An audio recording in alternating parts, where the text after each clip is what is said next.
Good morning. How are you all? Happy New Year. And New Year's Eve, but the last day of 2024.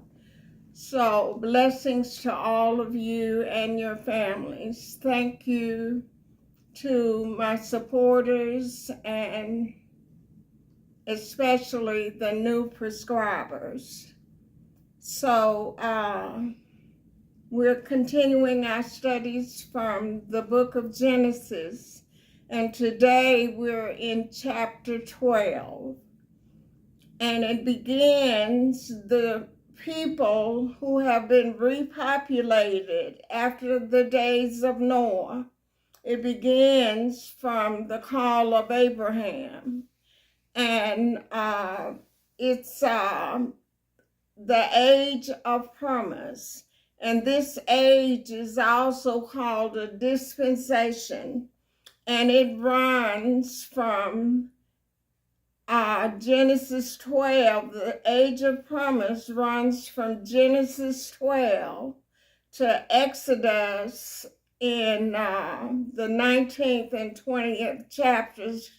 The fifth dispensation or age was under the law. So this age of promise, it's also this day of grace that we're living in now.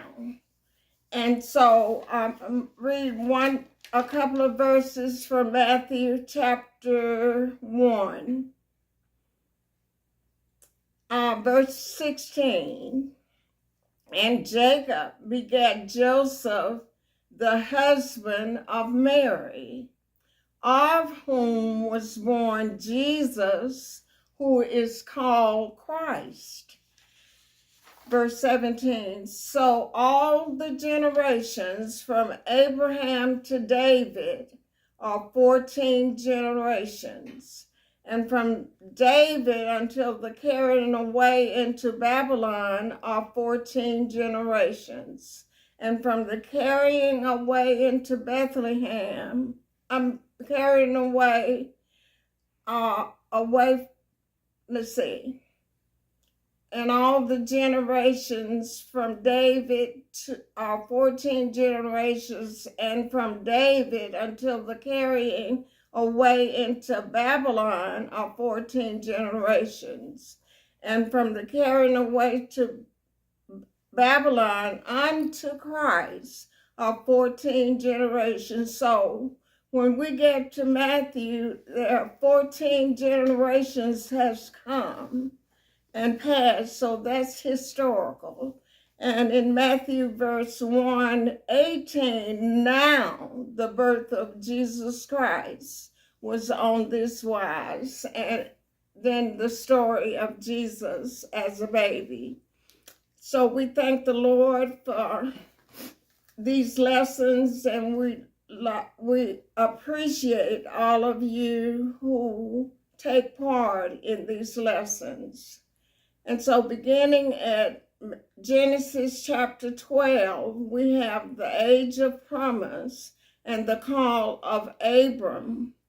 And he's called Abram, I believe, we get to the 17th chapter, when he's then called Abraham throughout the rest of Genesis.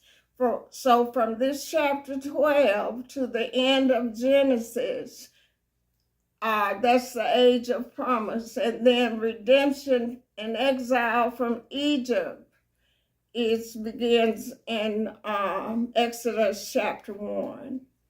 And so this says in verse 1, this is Genesis chapter 12. Now the Lord had said unto Abram, get thee out of thy country and from thy kindred and from thy father's house unto a land that I will show thee. So when did God say this? The Lord said unto him, when did that occur? It occurred in chapter 11, but what's happening is the statement that the Lord said to Abram is in Acts chapter 7, verses 2 through 4.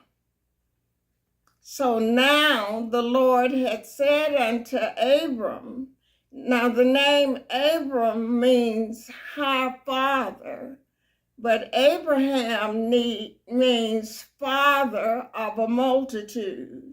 And so the promises of Abram from God is going to be over 50 parts of that promise in the book of Genesis.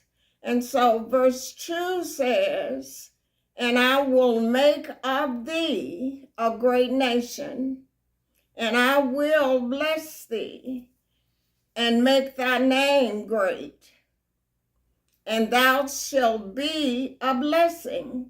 So Abraham, Jesus, comes through the line of Abraham and King David up to David's reign as king. So these promises are to us as believers because Abraham was counted righteous because of his faith, looking forward to the birth of Christ. And so we, in the church age, we are also children of Abraham. And so God is saying, I will, throughout the Bible.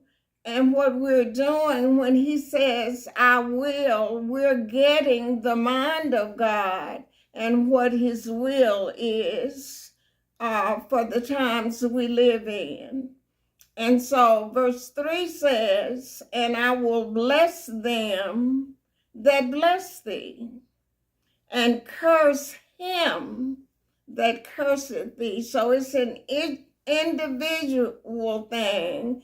The nation isn't cursed in numbers, but individuals commit trespass against the Lord. And if a whole nation trespass against the Lord, then they are destroyed, such as Sodom and Gomorrah.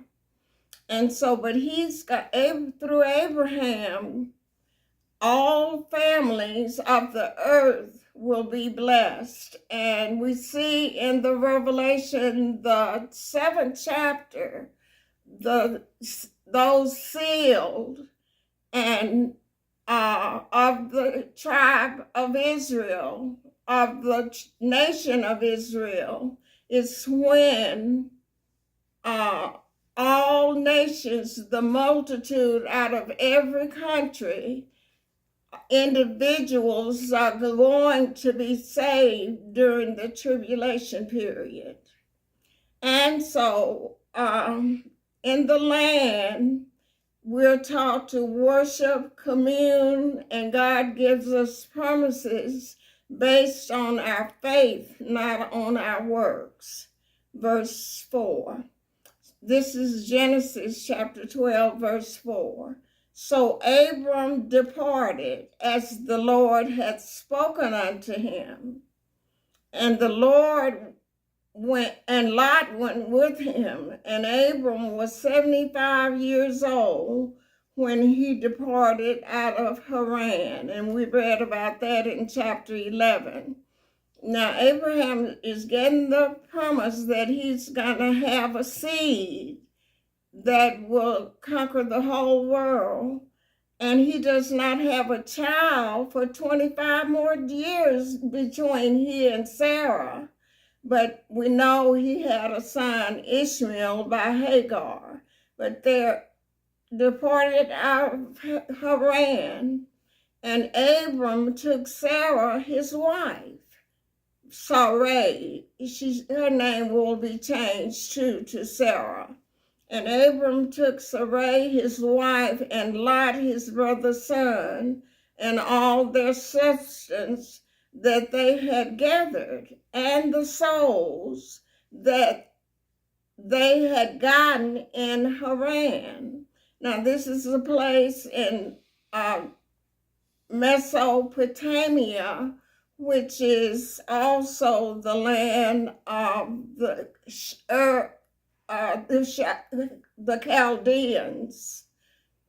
And the souls that they had gotten in Haran, these were their servants. And they went forth to go into the land of Canaan. And into the land of Canaan they came. So the land of Canaan is what the prophets call the Holy Land or Canaan land, or the land of promise. And it's referring to God's promise to Abraham.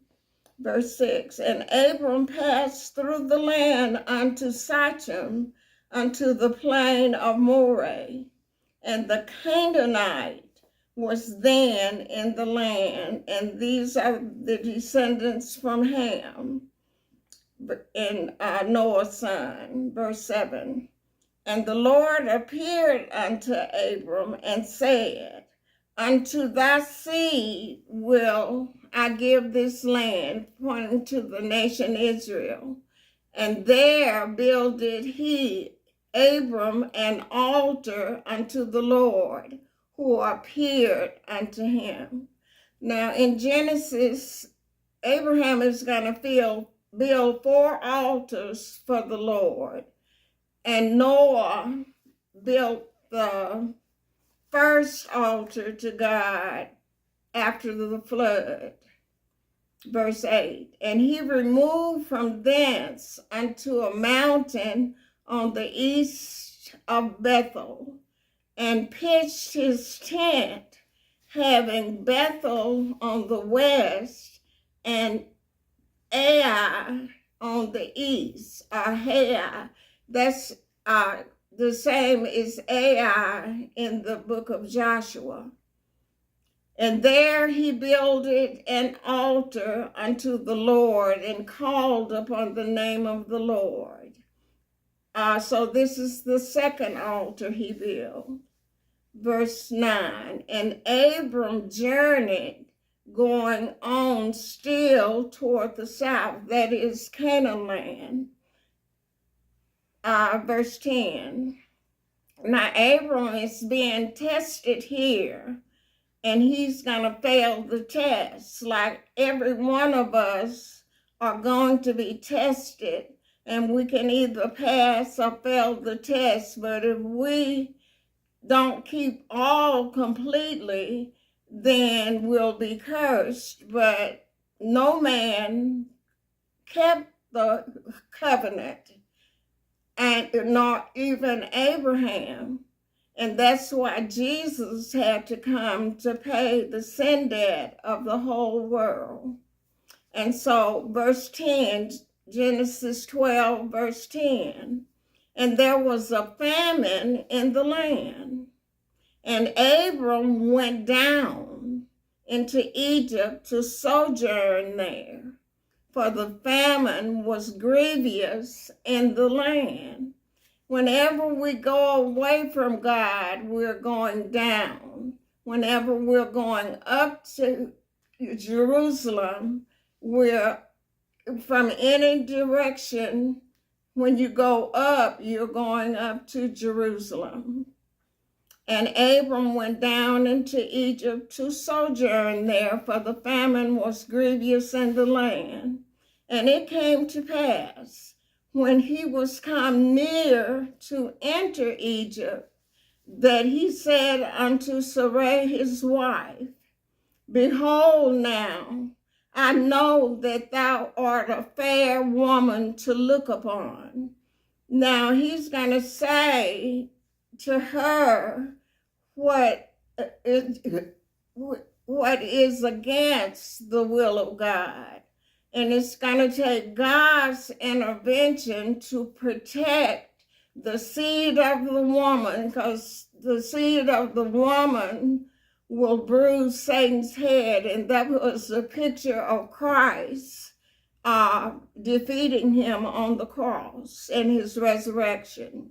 Verse 12, therefore Abram tells Sarai, it shall come to pass, when the Egyptians shall see thee, that they shall say, this is his wife, and they will kill me, but they will save thee alive. He's protecting himself. Verse 13, say, I pray thee, thou art my sister, that it may be well with me for thy sake. So he's trying to protect himself. Say, I pray thee, you are my sister. And then the rest of the verse, but in chapter 20, he'll do this same thing again with another king, lie about his wife. And then Isaac will come along and lie about his wife being his sister. And but if you do this, I'll be protected. But if not, neither of us will be protected. Verse 14. And it came to pass that when Abram was coming to Egypt, that the Egyptians beheld the woman, that she was very fair. Verse 15, that word means she's beautiful or a lovely person. And she's about 65 years old now, but she's still a beautiful woman. Verse 15, the princes also of Pharaoh saw her and commended her before Pharaoh, and the woman was taken into Pharaoh's house. Verse 16, and he treated Abram well for her sake, and he had sheep and oxen, and he asses and men servants and maid servants, and she asses and camels. He gave Abram all these animals. And the Lord plagued, verse 17, Pharaoh and his house with great plagues because of Sarai, Abram's wife. So that's God intervening and protecting the seed of the woman who will be, Mary will be born, Jesus will be born through being conceived by the Holy Spirit when he came into the world. And so Pharaoh called Abram and said, this is a Gentile calling a Hebrew to task, and said, what is this that thou hast done unto me? Why didst thou not tell me that she was thy wife? Verse 19, why saidst thou, she is my sister? So I might have taken her to me to wife. Now therefore, behold thy wife, take her and go thy way. Verse 20, and Pharaoh commanded his men concerning him, and they sent him away, and his wife, and all that he had. So Abraham disobeyed the Lord when he told him to leave his kindred and this land. But Abraham took Lot and his wife Sarai with him. This was after his father had died. And so here we see him going down during the time of famine, but we're going to see in chapter 13 that Abram went up out of Egypt because he's headed back to Canaan land. And Canaan land is the land of milk and honey, which means peace and prosperity.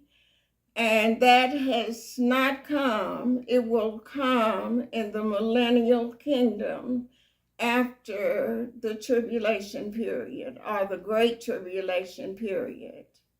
So we're beginning the new year with the age of promise, and we'll continue through to chapter 50, the end of the book of Genesis.